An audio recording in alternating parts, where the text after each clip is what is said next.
A very pleasant good morning to you, ladies and gentlemen. Welcome once again to Big Stone Television. What I'm going to say to you this morning is very, very important to the growth of this beautiful country, Jamaica. I'm going to speak today directly to parents because you are a child's first line of education. You are a child's first line of showing respect to others, showing love to others, and showing how to be grateful for some of the things that others do for you. There was an incident that happened recently in a school in Ocho, Rios, a primary school, where a young student was in class with a cellular phone, not paying attention to what the teacher was teaching. The teacher, in her own rights, took the cellular phone away from the child. Somehow the child's friend called the parent of the child and told that parent that the teacher took away the cellular phone from the child. Came to the school, and then there was an altercation between the vice principal and the parent. Now, before I dig deeper into that and share my opinion on it, I just want to look at a few things that is happening in our schools.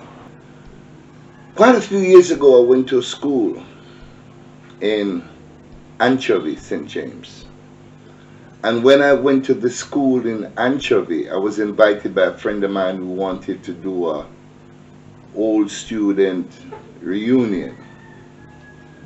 And when I look at the feet of practically every single student, they were wearing Clark's shoes.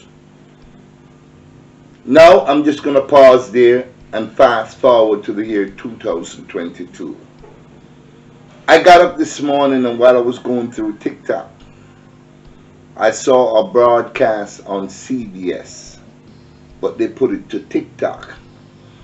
And it was a school that every single child practically was wearing a designer shoe. But not every child in the class or in the school could afford to wear a designer shoe. So for that child that couldn't afford to wear a designer shoe, the others was looking down on him, ridiculing him, laughing at him, looking at him, and to say your status is not up to our par. You're nothing. And a 12-year-old child saw what was happening to the student, how withdrawn the student became, how sad the student became.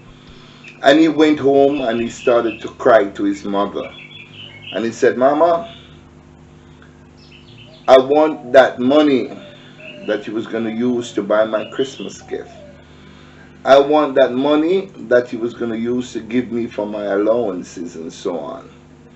I needed to buy a pair of shoes for a kid." The pair of shoes that he bought cost about $135 US. And he brought it to school and he gave that child. And what really sticked out in my mind, he was asked by the reporter, "Why did you do it?"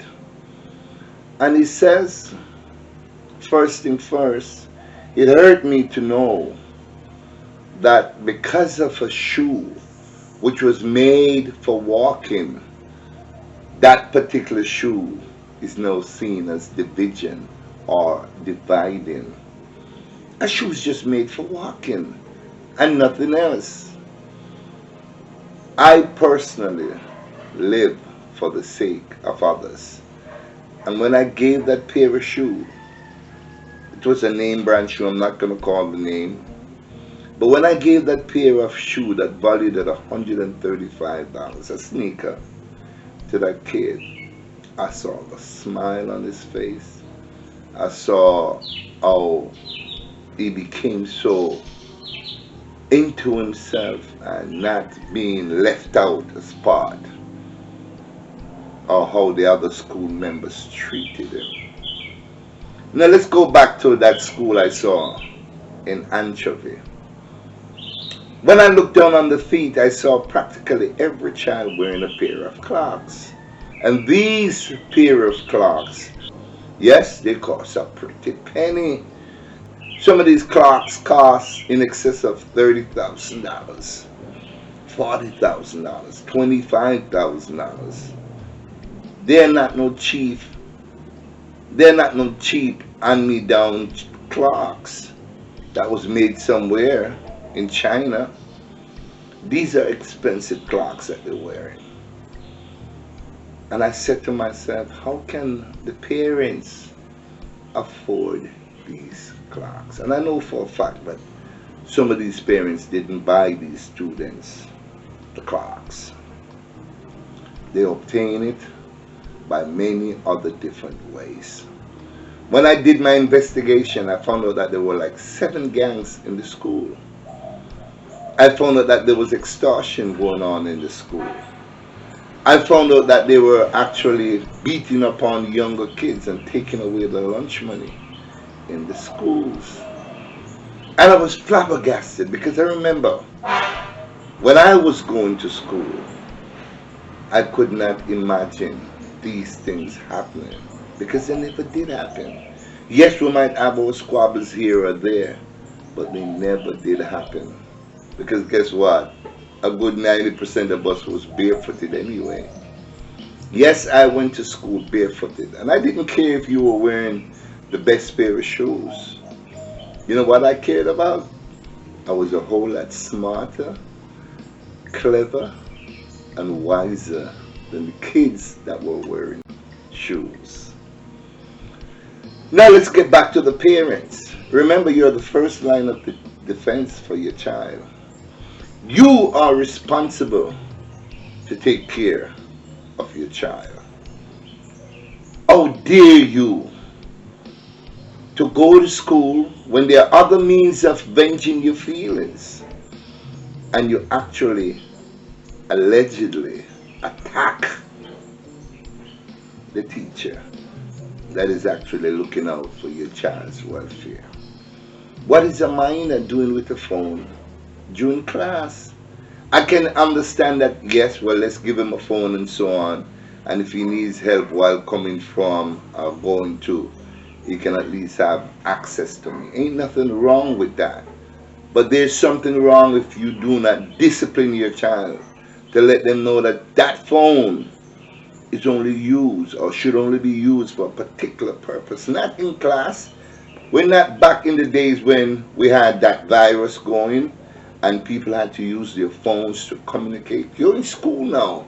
You're in face-to-face talk with your teacher. Respect is what parents ought to teach their children. And my mother just turned 100 years on the 19th, last Saturday of November. And I felt proud to know that my mom whipped my ass every once in a while. And those whipping was justified because those whipping was what eventually made me who I am today. Parents, pay respect to your teachers because they're going through a lot of things as it is already.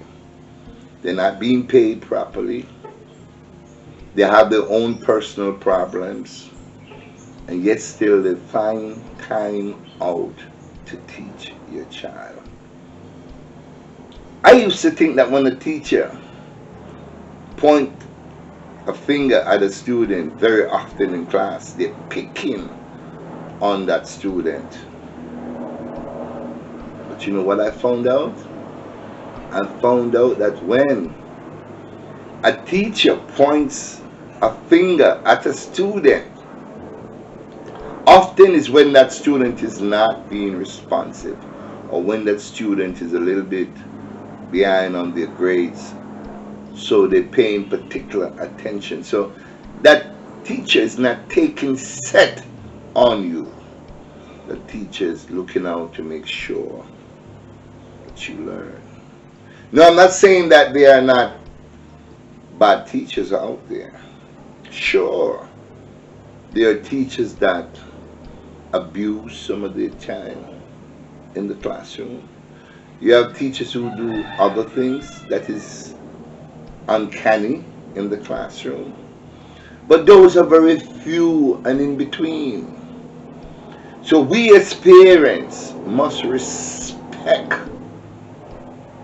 our teachers that take the time out to nurture, to teach, and to give an education to our children. Remember the saying that if you can read this, thank a teacher. I respect my teachers. Yep. You all must remember Miss Girly Brown. Yes, she was the one who taught me during basic schools, as we used to call it, when I was 2 years old plus going on. So wherever you are, Miss Girly, resting, I salute you. I respect you. I will always remember you, and I honor you. And that goes for Miss Sims, Miss Muir, Miss Cutsmore, all the other teachers that taught me. I love you and respect you, honor you. And for those who are not here with us, take your well-earned rest. But Jamaica, something's definitely wrong with our society. We're too quick to anger. We're too quick to pull an offensive weapon. We're too quick to draw blood. What are we doing? What kind of example are we setting for the next generation of children if we do not instill respect, discipline, determination, dedication, and that burning desire to learn? So I'm not going to be long with this, but it just bothers me to know that in this time of age, when there's so much different things happening in and around our country, Jamaica, we are experiencing something as this. Now, because of that parent's action, the class was disrupted. Other students are now suffering because of one action of your child, that if you as that parent had dealt with it in a responsible manner, it would never have happened. Jamaica, I love this beautiful country, and I know most of you do. And I know most of you are working assiduously to get this country going. We can't depend on the government. We can't depend on the police or the soldiers to do it. Yes, they're supposed to do their job, but it's us as parents that must teach, inculcate greatness in our children. So ladies and gentlemen, this is my message to you, and I want you to share this video. Share this video right around, because I want every single parent or parents to be to understand that it is your responsibility to look out for our pygmy then, because they're all our children. Thank you so much for watching, ladies and gentlemen. Please like this video. Please make your comment in the comment section below. And if you have not yet subscribed to my channel, now is the time to do so. Thank you so much for watching.